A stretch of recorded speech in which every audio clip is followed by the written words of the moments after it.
नमस्कार मित्रों, मेरा नाम है ऑरेंज और सभी लोगों को पता तो चल ही गया होगा कि ब्लीच का हिंदी डब आ चुका है। जियो सिनेमा ने ब्लीच का हिंदी डब किया है।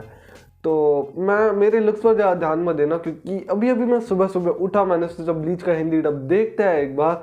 और मैंने देखा कि इसका जो हिंदी डब है वो 1000 year of blood war arc से आया है। तो मैंने सोचा देखते हैं कैसा किया है। तो मैंने सुबह सुबह उठा, मैंने देखा और मेरा मूड इतना ख़राब हो गया देख के कि मैंने सोचा पहले वीडियो बनाते हैं, नहाऊंगा बाद में। तो अब आप लोग सोच रहे होंगे कि क्या ही खराब, इतना भी क्या ख़राब होगा जो मैं ऐसे ही वीडियो बनाने लगा सीधा।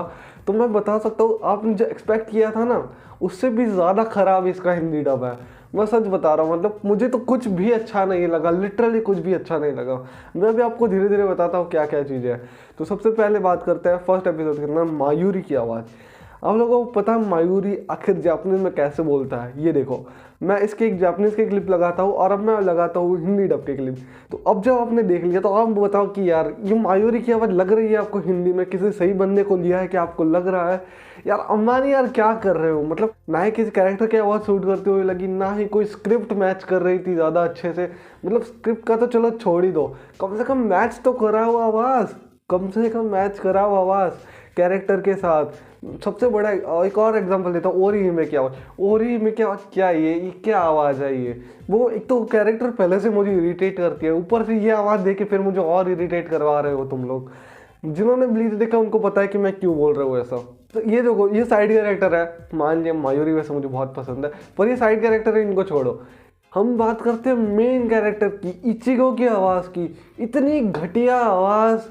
मतलब तुमने फैन डब देखा है कभी किसी भी एनिमे का? किसी भी एनिमे का पहले जब, अभी तो बहुत सारे हिंदी डब एनिमे आने लगे, पर पहले जो फैन डब आया करते थे, आपने किसी में से किसी की आवाज़ सुनी है?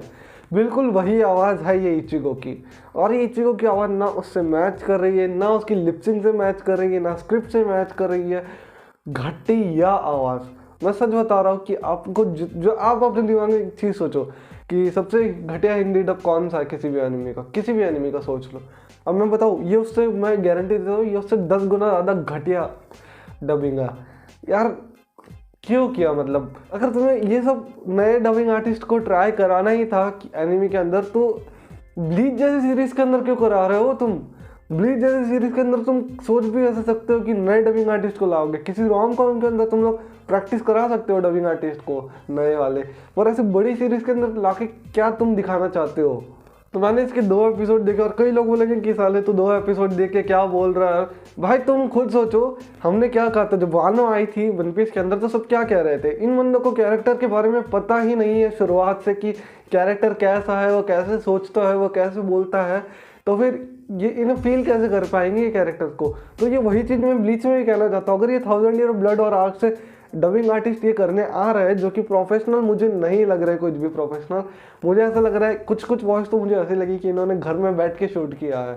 मतलब मैं जैसे शूट कर रहा हूँ ना, उससे भी गंदे वाले माइक से शूट किया है इन्होंने, ऐसी लग रही थी आवाज़। तो ये कैरेक्टर को फील कैसे करेंगे वो मुझे बता दो, अगर इन्होंने स्टार्टिंग के 300 साढ़े 300 एपिसोड ब्लीच के नहीं देखे हैं। मैं सच बता रहा हूँ, ये डबिंग मेरे लिए पूरी डिसअपॉइंटमेंट थी, बहुत बड़ी। मुझे बिल्कुल पसंद नहीं आई। जियो सिनेमा ने इससे भी पहले कई सारे एनिमे की डबिंग की है, जिनमें से किसी को हमने क्रिटिसाइज किया था, जैसे कि डीमन स्लेयर के अंदर अगर देखोगे तो स्क्रिप्ट बहुत गंदी तैयार की थी। यानी कि मतलब जो अटैक्स थे उनको हिंदी में बोल रहे थे, लेकिन उनके जो डबिंग आर्टिस्ट थे प्रोफेशनल थे, वो उनकी आवाज़ मैच कर रही थी, सिर्फ स्क्रिप्ट से प्रॉब्लम थी। इस बार उन्होंने ना स्क्रिप्ट, मतलब ऐसा किया कि ऐसा स्क्रिप्ट बहुत भी घटिया नहीं है, स्क्रिप्ट इतनी है, डबिंग इतनी है, मतलब सारी चीज़ें एकदम लो एवरेज है। मतलब डबिंग तो छोड़ो, जो डबिंग तो बहुत घटिया है, अपनी जो स्क्रिप्ट है वो भी बिलो एवरेज है। ऐसा भी नहीं कि स्क्रिप्ट भी बहुत अच्छी है। इसमें तो मुझे कुछ कैरेक्टर की आवाज़ अच्छी लगी जो कि मैच कर रही थी, वो थी क्विंसिस। और वो जो क्विंसिस थे वो सारे के सारे मतलब टेम्पररी क्विंसिस थे, उनमें तुमने अच्छे अच्छे डबिंग आर्टिस्ट को लगा दिया, और ये जो अपने मेन कैरेक्टर उनमें हक दिया। देखो, अब मुझे नहीं पता कि ये लोग आगे जाके डबिंग को सही करेंगे या फिर नहीं, लेकिन मैं ये हिंदी डब में नहीं देखने वाला। मैं जापानीज देख के खुश हूँ। और फिर लोग कहते हैं कि तुम यार हिंदी को सपोर्ट क्यों नहीं करते? अगर ये लोग ऐसे सारी डबिंग करने वाले, वो भी इतने बड़े बड़े शोज़ के साथ, तो मैं क्या चाहकर भी सपोर्ट नहीं कर पाऊंगा। सॉरी, मुझे माफ़ कर देना, जिसको बुरा लगेगा वो कमेंट में गाली भी दे देना, लेकिन अगर ऐसे डब्स होगी तो मैं सपोर्ट नहीं कर पाऊँगा। और अगर तुम्हें ऐसी डब्स करनी है तुम किसी रोम कॉम में करो, तुम किसी इसेकाई नॉर्मल के इसेकाई में कर दो, ऐसा एनिमे के अंदर करो ना, कोई रोक नहीं रहा, कोई कुछ चिल्लाएगा नहीं कि घटिया डबिंग ये वो, देख लेंगे सब। और डबिंग आर्टिस्ट को भी प्रैक्टिस हो जाएगी कि आखिर एनिमे वाले बात कैसे करता है, एनिमे के अंदर डबिंग कैसे होती है। लेकिन तुम अगर ब्लीच जैसी बड़ी सीरीज के अंदर करोगे सब, वन पीस जैसी बड़ी सीरीज के अंदर ऐसा सब करोगे, तो यार तुम्हारा कोई सपोर्ट नहीं करने वाला। मैंने भी सुना कि वन पीस की जो डबिंग है वो स्टार्टिंग की, मतलब जो वो लोग स्टार्टिंग से अभी वापस रीटेलीकास्ट करने वाला है, वो भी उन्होंने थोड़ी ठीक कर दिया है और वो धीरे धीरे इंप्रूव हो जाएगी। मैं समझ रहा हूँ 1000 एपिसोड में तो ऑफकोर्स कौन इंप्रूव नहीं होगा।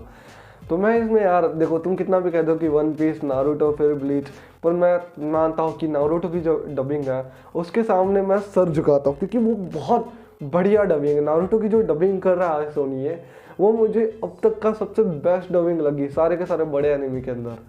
सोनी को कितने लोगों ने अप्रिशिएट किया, उनको टीआरपी मिली। फिर बाद में ये लोग कहते हैं कि एनिमे को हम दिखाते हैं, दूसरे वाले चैनल कि एनिमे को हम दिखाते हैं, हमें टीआरपी नहीं मिलती, हमें पैसे नहीं कमा पाते हो।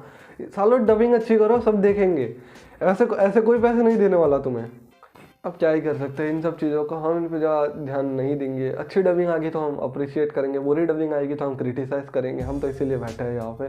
जियो सिनेमा में तुम्हें अब कुछ नहीं कहना चाहता हूँ, तुम अगर इम्प्रूव कर सकते हो तो कर लो, बाकी तो मैं क्या ही कहूँ। और जिन लोगों ने अभी तक ब्लीच नहीं देखा, यार क्या कर रहे हो, इतना ज़बरदस्त एनिमे तुमने नहीं देखा और ये ओवररेटेड है, तुम्हें लगता है ओवररेटेड है? ये वीडियो जाके देखो। चलो मिलते हैं, बाय।